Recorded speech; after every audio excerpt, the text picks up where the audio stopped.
Yes. What you saying, people? What you saying, everyone? It's fight week. Tomorrow, Aspinall, Tommy Aspinall from Manchester is going to be defending the heavyweight title of the world at UFC 321. We're going to go through the whole card. We're going to do quick picks on the prelims, a little bit deeper breakdown into the main card. We'll talk about the boxing that's on tomorrow. Joseph Parker against Fabio Wardley. It's looking like the winner of that will probably fight Oleksander Usyk next. So there's a lot of title implications riding on that fight as well.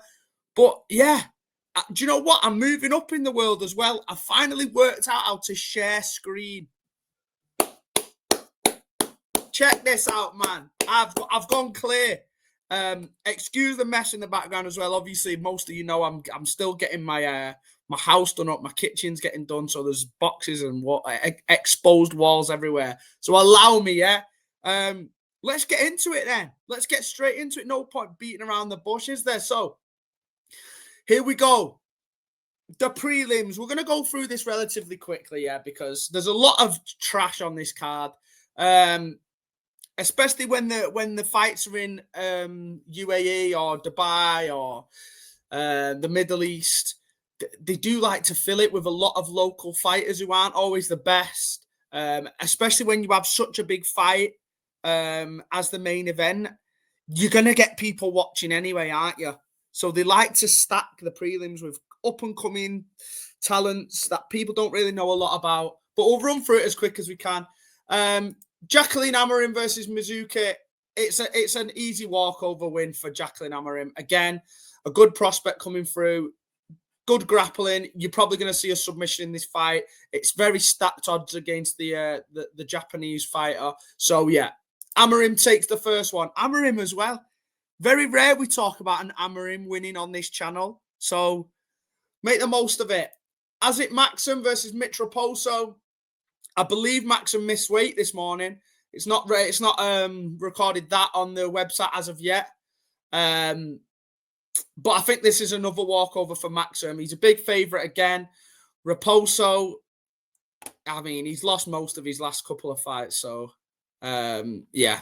Easy win for Azat Maxim in that one. Hamdi Abdelwahab versus Chris Barnett. The two fat boys going at it.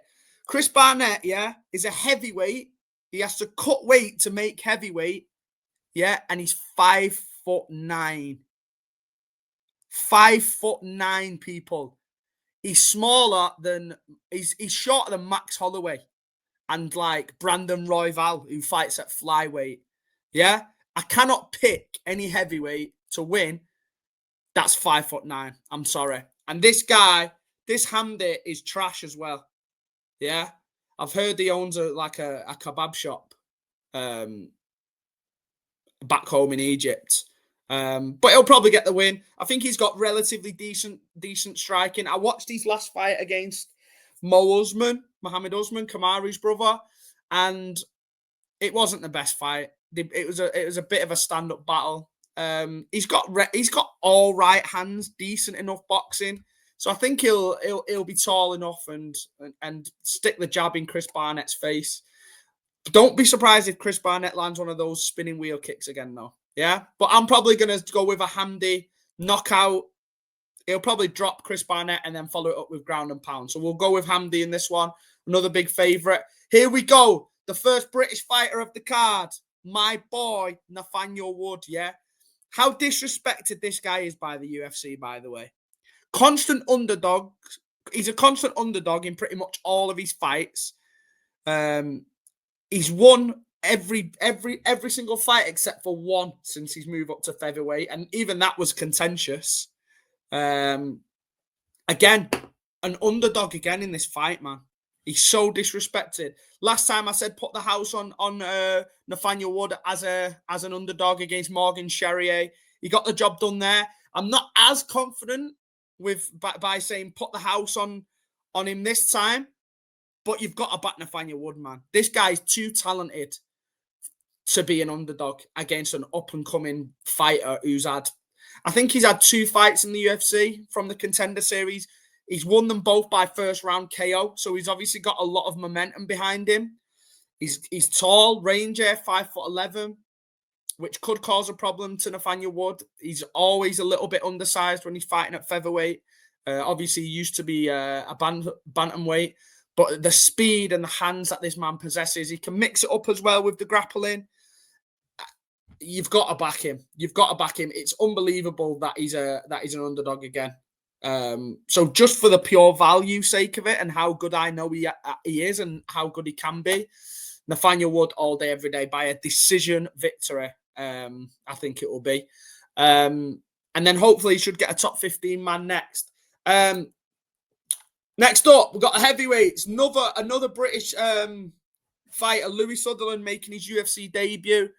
Absolutely built like I don't know what, mate. I seen him weighing on the scales today. He's got a chest like a fucking barrel, mate. Big chunky boy. Like I say, debut. Walter Walker's been absolutely smoking everyone that he's been fighting in the first round. He's got 3 consecutive first round submissions in a row, all by heel hook. And unfortunately for Louis Sutherland, I think that's the way this one's going to go as well. Sutherland's got decent hands. He's got he's going to be looking to land a knockout blow. But if Walter Walker's got anything about him, he's just going to try and take this to the ground straight away and try and submit Louis Sutherland. Again, another fighter who cuts weight to make heavyweight, which is wild. But yeah, I think Walter Walker should win this pretty easily. But if Louis Sutherland catches him, if he tries to shoot a takedown, Louis Sutherland catches him, don't be surprised if we do see a KO. But I think this will be a Walter Walker submission, probably first round again. Be interested to see if Louis Sutherland's got decent takedown defense, but I'm going for the Brazilian here. Yeah, by submission. Ludovic Klein versus Mateusz Rebecca. Now, this one should be a banger. You know, these are 2 guys that bring it. Both got very questionable hairlines. Look kind of like twins, to be honest. But I've got Ludovic Klein in this one. I think he's looked better against better opposition. He didn't look too bad in his loss against Gamrot in his last fight, and Gamrot's arguably a top 5 lightweight. So I think he's well-rounded enough to get through this one. Mateusz Rebecca's more of he's a war veteran, man. He's a shoo-in for a fight of the night most times he fights, but he's too easy to hit, gets himself into a war too often. He's been through the ring of the last 2-3 fights where he's come through like decisions where they've both just been smacking the head off each other. So how many more wars can you go through until it starts to affect you? Do you know what I'm saying? And I think Ludovic Klein's got the ability to mix it up and take this one. Mateusz Rebecca's tough though, so I think it probably will be a decision. And he might drag him down to deep waters just with his constant pressure, but I'm going to take Klein in this one. I think he's a slight favourite, but it's a bit of a pick-em fight. But yeah, we'll go with Klein. Next up, we've got Ikram Aliskerov versus Jun Yong Park, who has got one of the best nicknames in the UFC, the Iron Turtle. Again, he's looked great in his last few fights. I think this is too much of a step up for him, though. Ikram Aliskerov has always been like touted to be a top 5 middleweight. It's just a shame that every time he has faced that big opposition, he's always come up short. I think Hamzat knocked him out in prior to the UFC. That was like his only loss ever prior to the UFC. Got caught against Hamzat. And then obviously he got put up against Robert Whittaker last year and came up short there as well. Whittaker, I think it was on short notice, that one, though. I think Aliskerov took that fight on short notice, obviously to fight someone who was in the top 5 at the time. And yeah, Whittaker smoked him with his hands on the feet. But Ikram Aliskerov has got great hands for someone from that neck of the woods. Usually, he's obviously a great grappler as well, but usually they only rely on grappling, these Dagestanis. But Aliskerov's got very well-rounded striking as well. So I think no matter where the fight goes, he's probably going to have an advantage. Jun Yong Park will probably want to take it down to the ground maybe. But I can see a pretty comfortable win for Aliskerov here. Jungo, the Iron Turtle's tough though, man. He's tough. He's got a big old head on him as well, so I'd be surprised if it's a knockout. So I'm going to go Aliskerov decision on here. Okay, then we've got the main event of the prelims. I don't know why this is the main event of the prelims, because they're both unranked. You'd have thought maybe Walter Walker or Aliskerov might have took it, but again, late notice, Killan Salkild has took this fight. I think he only has known about him having this fight for the last week or two, maybe. He's looked good though. He has looked good in his UFC career so far. Capable of knockouts. He's got absolute power in his hands. Nasrat has always been that guy that's always the nearly man of breaking into the top 15, hasn't he? Again, similar to Aliskerov, every time he's fought someone of a pretty high level, he's always come up short. Do you know what I mean? I remember him losing a fight to like Dan Hooker. And when he comes up against people like that, that's when he usually flops it. He's got a good win against Ribovic in his last fight. It was a solid competition. A decision win against Jared Gordon, who's also a very good fighter. People say that he beat Paddy Pimblett over 3 rounds, and he probably did. So I think Nasrat Haqparast got the fight IQ to try and take this one. I think Salkild's probably only shot is to land something big and knock him out. But Haqparast is well-rounded enough to probably navigate a decision win in this one. I think this is a pick'em. Yeah, it's pretty much split evens odds. But we're gonna go for Haqparast in this one. I think he's just that little bit more experience, been in there with tougher opposition. Like I said, your Dan Hookers, Jared Gordons, Ribovics of the world. So yeah, we'll go with Haqparast this one. Main card time. Here's the main card. Okay, starting us off. Light heavyweight bout. This is another pick'em, you know. The odds are split. Alexander Rakic versus Azamat Mirzakhanov. Another guy out of Russia, undefeated, 15 wins. I think most of them are by KO as well, you know. Yeah, 73% KO. He's got great hands, great boxing. He's knocked out his last couple of opponents, I think. I think he knocked out Alonzo Menifield. So he's been in there with decent opposition. Undersized for the weight division, though. 5'10" for a light heavyweight. Yeah, he's quite podgy as well around the middle. Like, he doesn't usually look that in shape. Like, I'd probably expect him to be fighting at middleweight if he had any kind of discipline behind his training. But he obviously backs himself, combat sambo specialist. Obviously, the UFC want to give him this shot to break into the kind of title contention. Especially now that it might be looking that Alex Pereira's going up to heavyweight. It's going to open up the division massively for the likes of Yuri Prohaska and Carlos Ulberg, who are probably going to fight for the vacant title then. Azamat Mirzakhanov could pretty much be next in line with a win against Rakic here. Rakic is good though, man. Rakic is very, very good. He's got some great wins on his record. Anthony Smith, Jimmy Manua. And he's just come up short against the very top of the spear in the light heavyweight division. He's on a 3-fight losing streak at the moment, which obviously isn't good. That's usually a sign that they're kind of on the decline. But they have been against Yuri Prohaska, Jan Blachowicz, and Magomed Ankalaev, who you could argue were the top 3 fighters in the division outside of Alex Pereira. So, again, it's a tough one. Is this too much of a step up for Mirzakhanov? I saw the weigh-in before as well, and Rakic is so much bigger than him. He's huge compared to Mirzakhanov. So if you can keep him on the outside, if you can keep him at range, and Rakic has got a very good jab and he's got a very good leg kick as well. He was actually chewing up Yuri Prohaska a bit before he got clipped in the second round.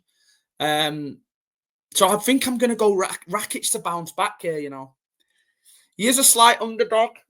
I just think the size and the reach advantage, 6.5 reach advantage as well, is going to play in his favour. If he can keep Mirzakhanov at range, like I said, with that jab, I think he can chew up his front leg as well.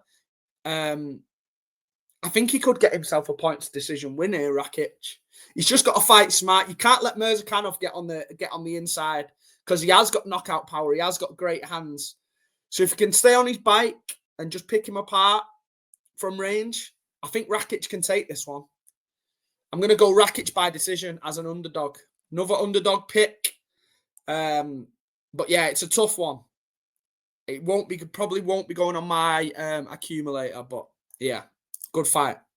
Next up, the heavyweight boys. Big implications on this fight here because obviously Aspinall's cleaned out most of the top 10 at the moment in the UFC heavyweight division, including Alexander Volkov. One fat man he hasn't fought, though, is Jailton Almeida, who has been an absolute monster since he moved up to heavyweight. His only loss has come against Curtis Blades. And even in that fight, he absolutely ragdolled him in the first round. I think he got about 10 takedowns on Curtis Blades, who actually is a wrestler, in the first round of that fight. And then he kind of just got caught with some... He was like holding on to Curtis Blades' legs. And Curtis Blades just like hit him with some elbows, which ended up getting him a KO win. But again, I wouldn't put too much stock into that because he did absolutely raggo him about in the first round.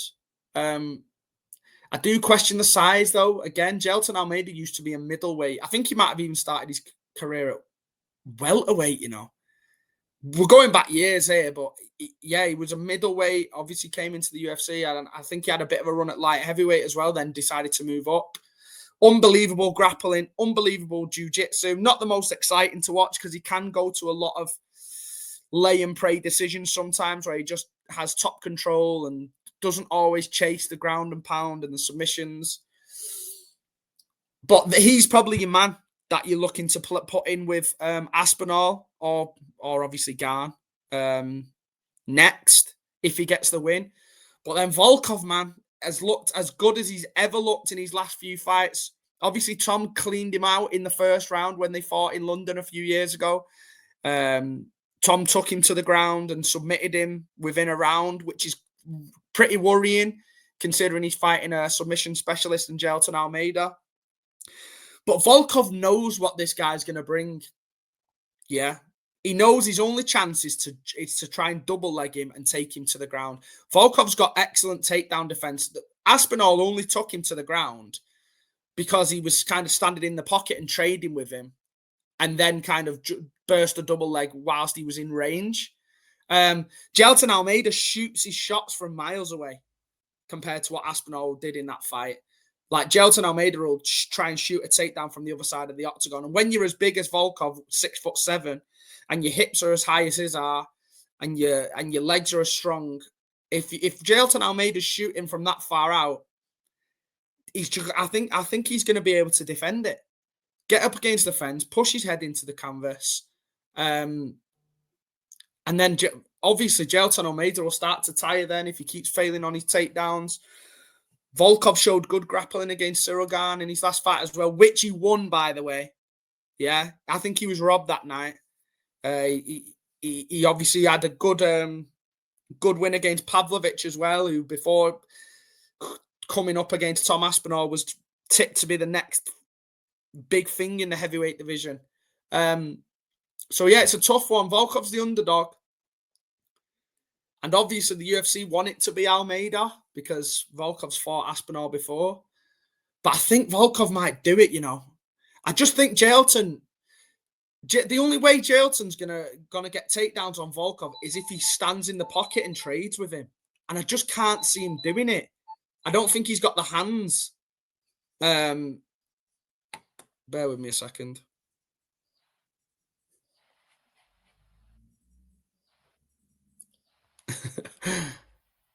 The phone was ringing. It's gone now.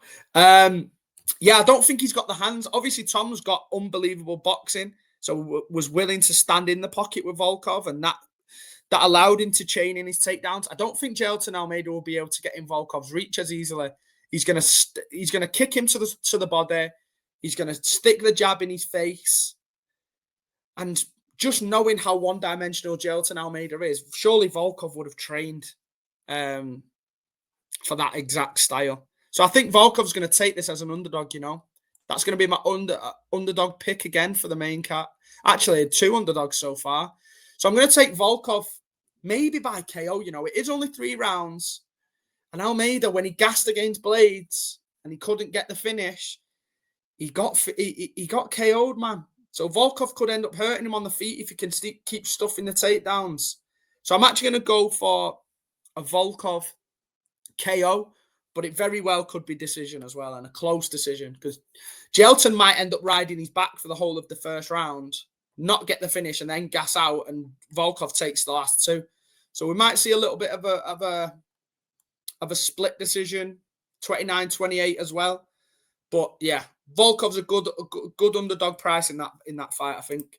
Next up, we've got Umar Nurmagomedov, Khabib's little cousin, man, against Mario Bautista. This guy's on a tear. Mario's on a tear at the moment. Mario Bautista. I know he only won his last fight against Patchy Mix, who's absolutely ass, by the way. One of the worst fighters I've ever seen in the UFC. God knows how he was a champion in other fighting leagues like Bellator, because he's absolutely trash. But yeah, Mario Bautista's got a win against Jose Aldo, albeit a pretty boring one. I think he was just pressing him against the cage for the majority of it. So again, he's on a tear, but I do question the level of opposition. He did struggle a little bit with Jose Aldo. Obviously, tried to just keep him up against the cage and grapple him. You're not going to be able to do that with Umar Nurmagomedov. Yeah? We only saw Merab take over that fight from like round 3 onwards.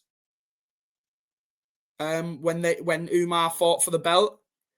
He could only start chaining in the takedowns once Umar had gassed out a little bit.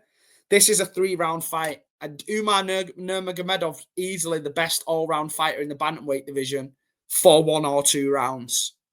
Yeah? He won those first 2 rounds against Merab. Obviously, Merab is just relentless and just gassed him out and just obviously took over the fight from round 3 onwards. But when it's a 3-round fight like this, I think it's easy work for Umar. Mario Bautista's tough, though, so I'll probably go for a decision win for Umar here. He won't be scared to take it to the ground either, but his striking's very good. He's got great kicks, got great hands. I just think he kind of pops in and out of range nicely as well. He's going to just have too much. Listen, Umar Nurmagomedov in any era of the UFC bantamweight division would be champion. It's just a shame that he shares a division currently with one of the craziest fucking monsters you'll ever see in Merab. So, yeah, I'm going to go Umar, convincing decision victory on this one. And he'll probably be shouting for another title shot again, which we will probably see down the line, which will probably be a good fight if he manages to sort his cardio out. So, yeah, Umar decision. The co-main event. Jesus, man. I don't know how this is a co-main event, but obviously it's a vacant title at the moment.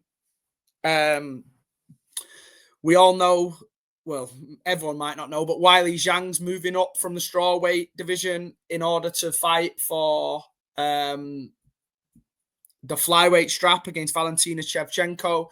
Kind of a super fight, champion versus champion, a chance for Weili Zhang to become double champ. So obviously she's had to vacate the belt. Just going off the pictures, who do you think the UFC want to win this? To be the poster girl of the company. Who do you reckon? Because that is the way this is going to go, yeah. I think Mackenzie Dern's only been given the shot really because of the way she looks, and she has guys thirsting over her over socials and YouTube and that all the time. She's got a gap, to be fair to her. But I don't know. Every time she these two have actually fought before, and Mackenzie Dern did win. She's a great grappler. So the stylistic matchup does actually suit her because Verna Jandiroba does like to take her opponents down to the mat. And Mackenzie Dern's like a multiple world champion jiu-jitsu practitioner. So she'll want it to go there. Mackenzie Dern has usually struggled when people don't let her take her down to the... People don't let her take them down to the ground, and then they just piece her up on the feet. Our striking over a UFC career has been terrible. Pretty similar to how Ronda used to be. I think I remember Jessica and Andrade piecing her up when she was a massive underdog in that fight, just because she managed to stay on her feet and keep it on the feet, and she just absolutely lit Mackenzie up on the feet. Now, I know she has been working with Jason Perillo the last few years now, so her striking will have improved. Will it have improved enough, though? Because Jandiroba's going to be tough. I don't think she's going to have a way with her on the ground. I think it'll be quite an even matchup when it comes to being on the ground.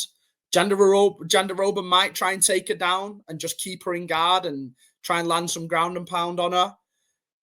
I'd be very surprised if one submits the other, because I think they're both very strong defensively on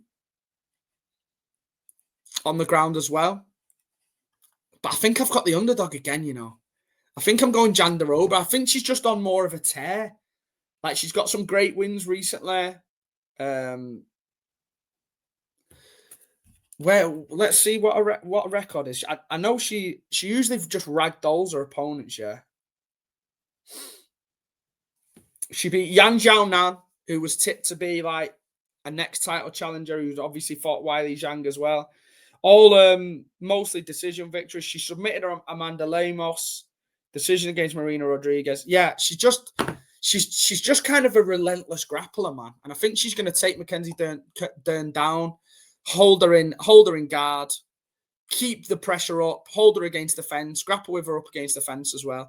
And I think it'll just be a boring decision win. I'm pretty gutted it's 5 rounds, to be fair, because I can't see it being exciting to watch. But I'm going to go for the underdog, Virna, by decision in this fight. Virna by decision, another underdog on the main card. And then we come to the main event. I don't know why that frigging phone keeps ringing, because I'm not even...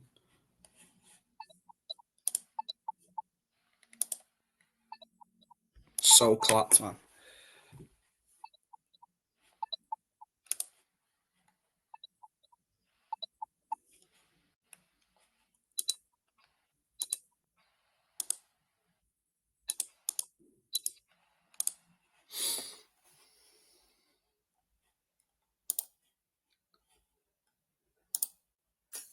We're back just in time for the big one. Technical difficulties as always. Tom Aspinall from Atherton, Manchester, England versus Cyril Gane. This is technically his first undisputed title defense, even though we saw him defend the interim belt against against Curtis Blades in Manchester last year, which I actually went to with the boys. Shout out. We sat up till 6 o'clock in the morning in Manchester at the Court Live to watch it. But this is the first one that he's defending the undisputed strap for since John Jones technically retired / shit himself. So yeah, here we go. Cyril Gane is a very, very underrated fighter, man. I think people have watched his fight against John Jones and just think he's absolutely shit. He's kind of gone in the direction recently where he's had a lot of distractions, where he's been like filming movies and TV series and stuff like that. So his head's not been fully in the game. And I think that showed in his last match against Alexander Volkov, in which I thought he lost. He won by split decision according to the judges, but I did think he probably lost that fight, but he'd been inactive. He'd obviously been pissing around doing other things as well. But he's an unbelievable striker, man. This is another guy who moves like a middleweight. He's very bouncy on his feet. He's got great kicks. He likes to throw good leg kicks, kicks to the body. He likes to kind of stamp on that lead leg of his opponents to stop them from rushing in. And I think that's kind of going to be his game plan, man. I think he's going to be tentative. He's not going to want to stand and trade in the pocket with Tom. We've seen what happens when people try and do that, like the likes of Sergey Pavlovich, which was for the interim belt when Tom first won gold. Pavlovich had been sparkling everyone out in the first round who he'd faced. So he went in with that confidence that he could just stand in the pocket with Tom Aspinall, and land something big. But you just can't do it. Tom's too fast. His hands are too good. He's too powerful. And before you know it, he's not just landed one punch. It's a flurry of punches. It's a 1-2, 1-2, 3-4, and you're out on your feet. And he's on top of you, landing ground and pound. So Cyril Gane's got to stay on his bike. He's got to outside. He's got to try and push Tom back by kicking to his body, by kicking to his legs. Again, it's very unlikely he's going to want to stand and trade in the pocket, because that will bring the takedowns into it as well for Tom, which is obviously his clear advantage in this fight. On the feet, if this was to play out on the feet, I think it would be a very close fight. I think Tom's got better hands, better boxing. Cyril Gane's probably better well-rounded. He's got nice kicks. He likes to throw knees in the clinch as well. A bit more of a creative striker. But the fact that Tom's got that equalizer, which is the power, the one-shot knockout power, which Cyril Gane hasn't really got. It's usually a culmination of punches that usually Cyril KOs his opponents with, because he likes to pitter-patter, he likes to tip-tap, find his range. We've seen him hurt a few times, Cyril Gane. Even Tai Tuivasa managed to hurt him and nearly finish him. But again, he needs to stay out of that range of Tom Aspinall, because even if Tom doesn't catch him in that pocket, we've seen, like he did against Alexander Volkov, he likes to feint, throw a few shots, and then he'll mix in a takedown in the midst of throwing a combination. And it's so hard to defend against that. This is why Cyril Gane can't really stand there. Because if Tom manages to get him down to the ground, I think we're going to see probably an easier submission than what you saw with John Jones. And I think that's probably the way it's going to go. I think it's going to be easy work for Tom. I think it's going to be a first round or second round submission is my prediction. I don't think it's going to be a case of like John Jones did, where he just shot straight in to try and take him down to the ground straight away. Tom backs himself on the feet, man. And I think Tom will try and land something first. I think he'll stand and trade with him and feel him out for a good couple of minutes. See if he can land something big. Get a read of Cyril's timing, of Cyril's speed. And I think Tom will stand there and trade. And then I think he'll either catch him and knock Cyril Gane down maybe, and then jump on his back and try and lock in a submission. Or I think Tom might just mix a double leg takedown in with his striking, like he did against Volkov. He might throw a 1-2 or a feint and then dive in on the legs and take him to the ground. Cyril Gane has got decent enough scrambles when he first hits the deck. But if you get him flattened out on his back, that's when he's in big trouble. He's not got the best submission defense.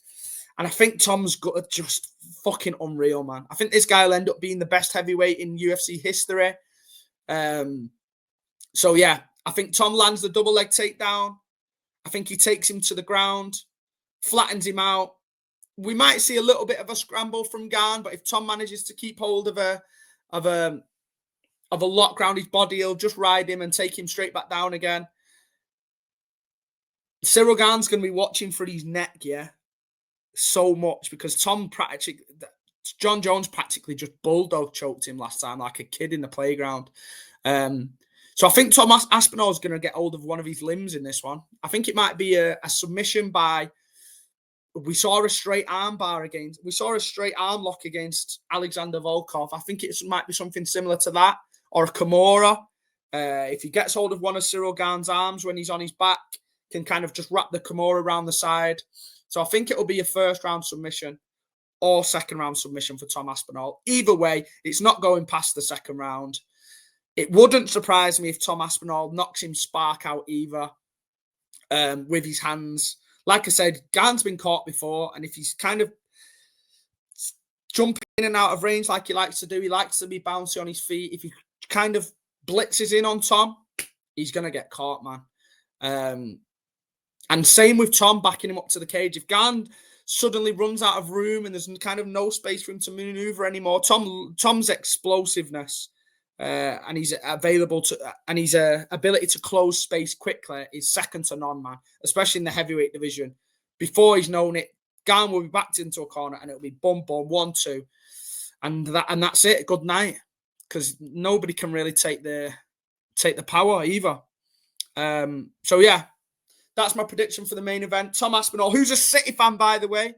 So if you're one of the City fans that likes to watch the channel, start supporting your boy, man. City actually did a little tweet, an Instagram post about him yesterday, wishing him good luck. He's been wearing a City shirt around the fight camp over in Abu Dhabi as well.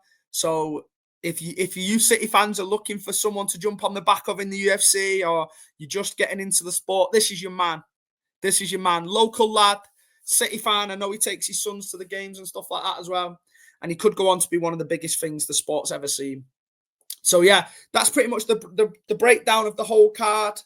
If I was going to pick an accumulator, because obviously some of them are pick'ems, aren't they? And quite close. I'd go Aspinall for sure by finish. I'd go Umar's a banker, I think. I'd be taking Ikram Aliskerov as a banker.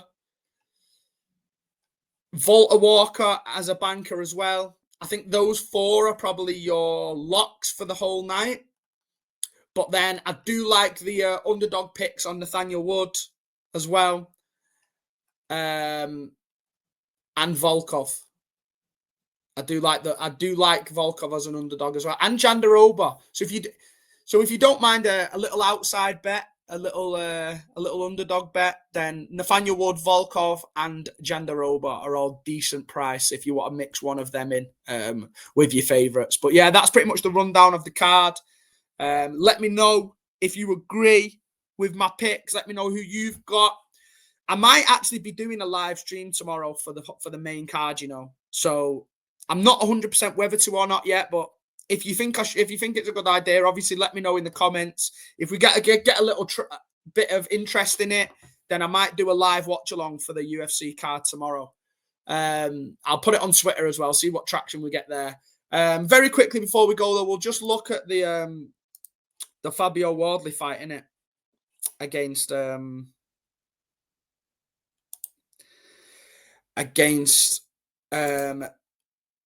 Joseph Parker. Because it's a big fight, man. It's a big fight when it comes to what kind of implications we're looking at in the heavyweight division.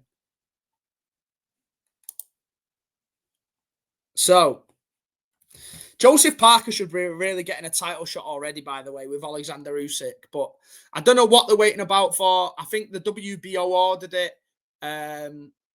And Usyk decided to say no. He's probably waiting around for another big name again. But Joseph Parker certainly deserves to be the next man in line to face Usyk. Fabio Wardley's been on a bit of a tear recently.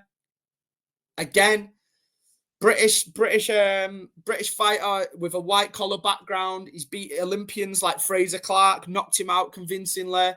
He knocked out Justice Honey in his last fight as well, albeit getting his head boxed off for the first 9 rounds. Again,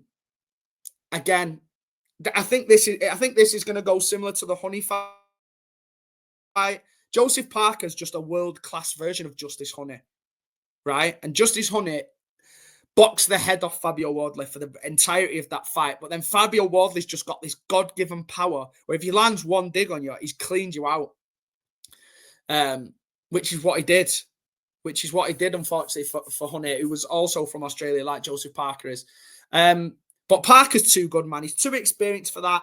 Think of the opposition that he's been in there with. He's on a run at the moment where he's beat the likes of Zhili Zhang. He's beat Deontay Wilder. He had a late replacement fight against Martin Bakole, who stepped in for Daniel Dubois, who Joseph Parker was supposed to be fighting for the world title, but Dubois pulled out. So he's been unlucky, man.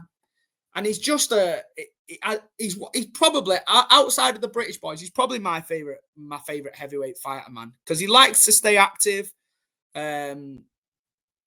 He fights anyone. He doesn't moan, even though it should be him fighting for the world title.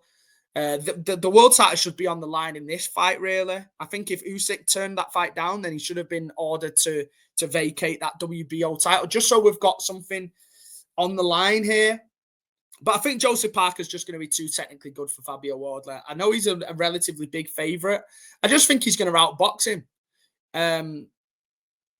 Especially after seeing Wardley's performance against Honey. He's very hittable. He's got a great chin, Wardley. He never really looked rocked.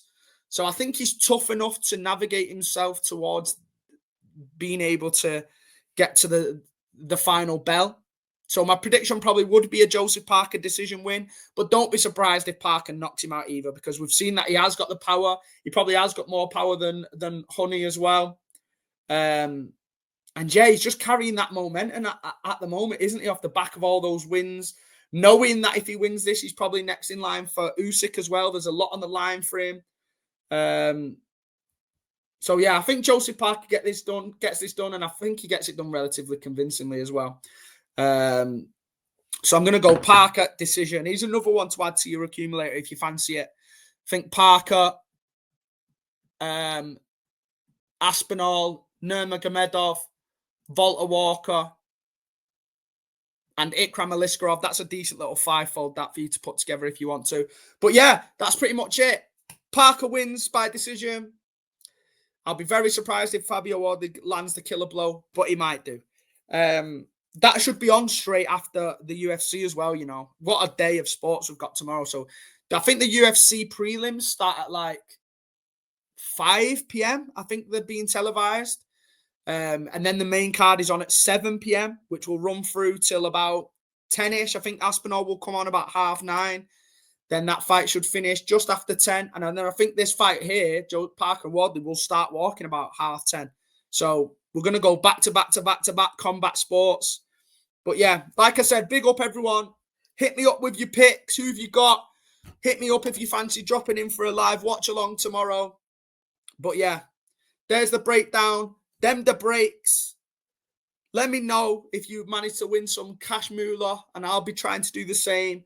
And I'll be live tomorrow morning, I think, about midday-ish, to talk about the City game, the City win in midweek against Villarreal, and we're going to be looking ahead to the Aston Villa game on Sunday. I'm going to have Matt Kerr on from the City Ramble. He's been a guest before, a great guest, really knowledgeable with his stuff.